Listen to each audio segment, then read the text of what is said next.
Welcome students. In the last video session we had discussed about the uh, three Anglo-Maratha wars, and now today we are going to discuss about the annexation of Sindh, annexation of Punjab, the doctrine of lapse, annexation of Awadh, and the Regulating Act 1773. So let's see annexation. What does the word actually mean? Annexation.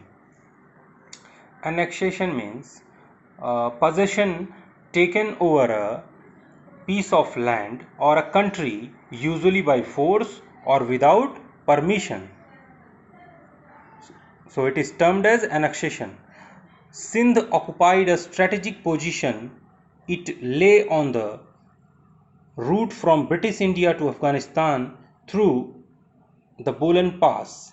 The East India Company was worried that Russia might invade from this side.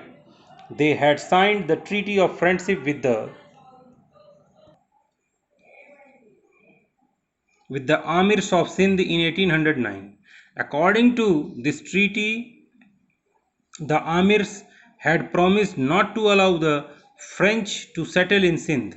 Another treaty was signed in 1832, which gave a free passage to the British merchants through Sindh.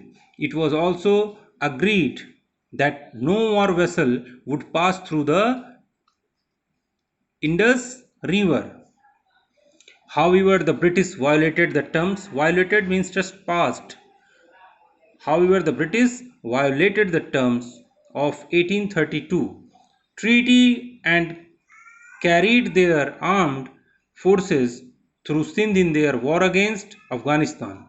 They finally annexed Sindh in 1843. Now let's see the annexation of Punjab. Maharaja Ranjit Singh had consolidated number of misls into a kingdom. So what is misl? Misl means it generally refers to the sovereign states of the Sikh Confederacy. Misl. So Maharaja Ranjit Singh had consolidated number of misls into a kingdom. He is regarded as the last of independent Indian rulers. After his death, Punjab could not remain independent for very long. The British took advantage of the instability in Punjab and finally the Sikhs were defeated and Punjab came under the company rule in 1849. Let's see the doctrine of lapse. Lord Dalhousie devised a policy known as the doctrine of lapse for annexing Indian states. He applied the policy to acquire hold over a number of states like Satara, Nagpur, Jhansi, Udaipur and Sambhalpur. According to this policy, if a ruler of any dependent state died without leaving an heir or owner, his state would lapse or go to the British. The East India Company had become the paramount power in India. Dependent states could not pass on the power to the adopted son without the permission of Britishers. Now let's see the annexation of Awadh. Awadh was annexed by Lord Dalhousie on the pretext that the Nawab was not able to rule it properly, but this created unrest amongst the Indian soldiers in the British army as most of them belonged to Awadh. This act made Lord Dalhousie very unpopular.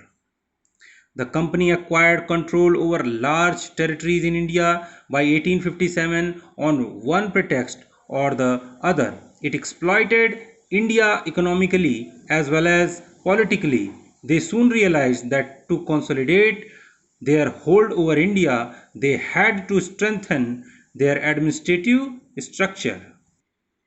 Now let's see how they set a new administration over India. India was ruled by a private English company for the purpose of trade in eastern countries. The aim of the company was to increase its profit and to strengthen its hold over India. The British government gradually realized that the employees of the company were becoming rich by adopting unfair means, and it also feared that the company might interfere in British policies. To regulate the company's activities, British government passed the Regulating Act of 1773. Now, let's see what is Regulating Act 1773. Governor of Bengal became the Governor General of India. So, the post of Governor of Bengal turned into the Governor General of India. To help the Governor General, a council of 4 members was set up and decisions were taken by majority vote. The Supreme Court was set up at Kolkata. The directors of the company were required to place before the ministry all correspondence relating to civil, military, and revenue matters relating to India. The act, however, failed to regulate the company's power as the members of councils frequently quarrelled.